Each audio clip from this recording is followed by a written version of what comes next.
Hoje falaremos do ninja Ishikawa Goemon. Registros apontam que ele nasceu no ano de 1558 e foi morto em 1594. Fazendo os cálculos, descobriremos que toda sua vida foram apenas 36 anos. Viveu no período Azuki Momoyama do Japão, também conhecido como período Oriotoyo. Foi o período que Oda Nobunaga e Toyotomi Hideyoshi governaram o Japão. Ele era filho de Ishikawa Akashi, um samurai que servia ao clã Miyoshi. Algumas versões afirmam que seu nome era Sanada Kuranoshin. Outros textos apontam o nome dele como Sanada Hashiro e que teria nascido na província de Totomi, atual Hamamatsu, na região de Honshu. Existem várias opiniões sobre o seu local de nascimento, incluindo as províncias de Iga, Tango e Kawashi. Em conflito com outro clã, quase todos os samurais do clã Miyoshi foram mortos por vassalos do shogun Ashigaka Yoshiaki, incluindo seu pai. Outras versões incluem que sua mãe também foi morta nesse confronto. Já outros textos apontam que ele deve ter perdido seus pais por volta dos 14 ou 15 anos e tornou-se discípulo de um ninja em Iga e depois foi para Kyoto, tornando-se um bandido. Posteriormente, fugira com a esposa de um homem a quem veio servir.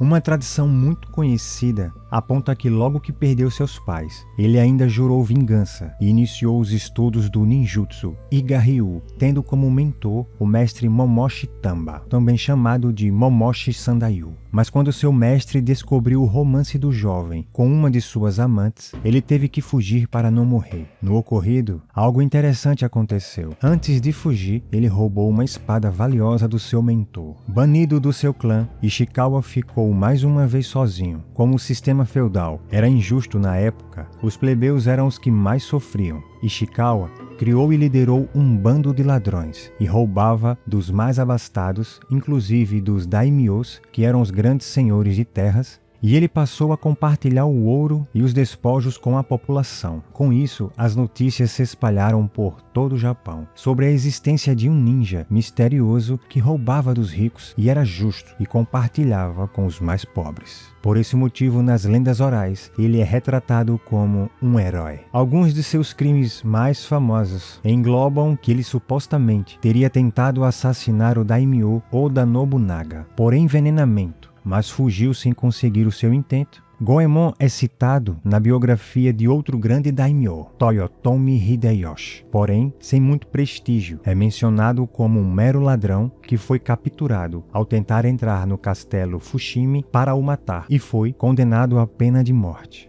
Alguns pesquisadores apontam que ele havia sido contratado por um vassalo de Hidetsugu para entrar no castelo e assassinar Toyotomi Hideyoshi. Isso não tem como ser provado de fato, mas o interessante é que Hidetsugu era sobrinho de Hideyoshi e nessa época estava em conflito com seu tio. Ele era filho da irmã mais velha de Toyotomi. No ocorrido, o ninja Goemon fez um barulho ao esbarrar em um objeto já dentro do quarto de dormir de Hideyoshi e assim ele foi capturado.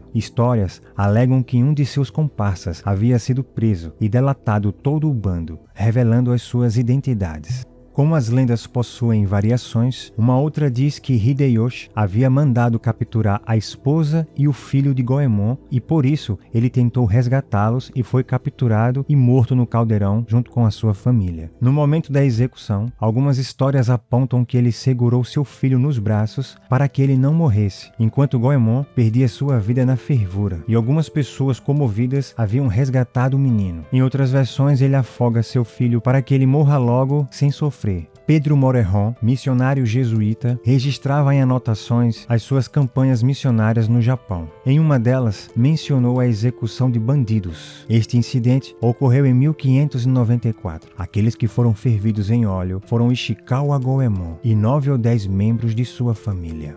Outro documento foi o de 8 de outubro de 1594, em Tokitsune Kyoki, Diário do Senhor Tokitsune, que era um nobre da corte japonesa. Descreve 10 ladrões sendo um deles assado até a morte em um caldeirão, e outros 19 foram cravados em estacas. A punição ocorreu na margem do rio, entre a ponte Sanjou-Bashi. Apesar de não ser mencionado quem foi punido no caldeirão, este registro está de acordo com o comentário do missionário. Alguns especuladores, baseados nos poucos registros sobre Ishikawa Goemon, o intitulam como Robin Hood japonês, fazendo essa comparação do homem bom e cavalheiro, roubando dos ricos e distribuindo aos pobres. Baseado nisso, não podemos afirmar com certeza o que se passava na mente do órfão Ishikawa, que teve toda a sua vida afetada por decisões de clãs de samurais e senhores de terras. Se Goemon tinha realmente essas atitudes cavalheirescas e fazia isso para ajudar os mais fracos, ou se ele usava dessa oportunidade para se misturar na população e usar esse artifício como pretexto para saciar sua possível ganância, ludibriando os leigos. Gostaríamos de saber a sua opinião sobre este fato. Desejamos a todos uma excelente vida. E obrigado por apreciar nosso conteúdo. Espero você no próximo vídeo.